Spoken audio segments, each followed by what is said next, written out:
Napoleon Bonaparte, the great French emperor, was known for his brilliant mind, fearless battles, and unmatched leadership.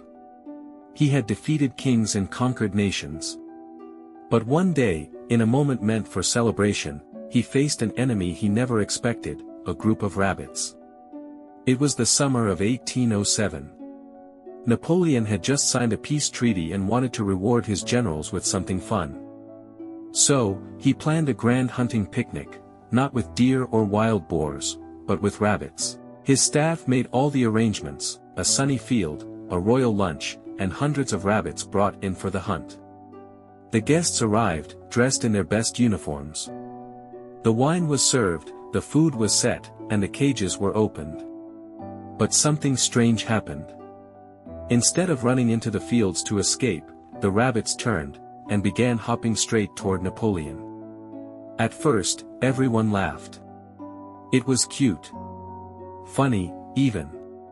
But the laughter faded when dozens of rabbits became hundreds, all charging at full speed. They weren't scared.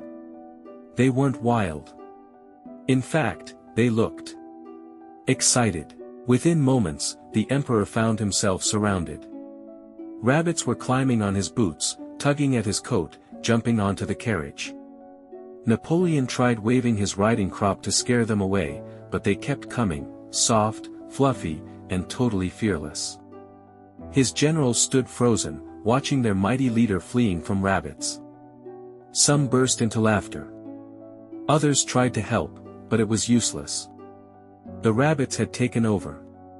So what went wrong? It turns out, Napoleon's staff hadn't used wild rabbits.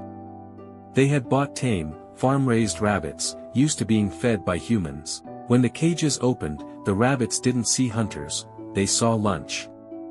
That day, Napoleon didn't lose a battle. But he definitely lost his pride.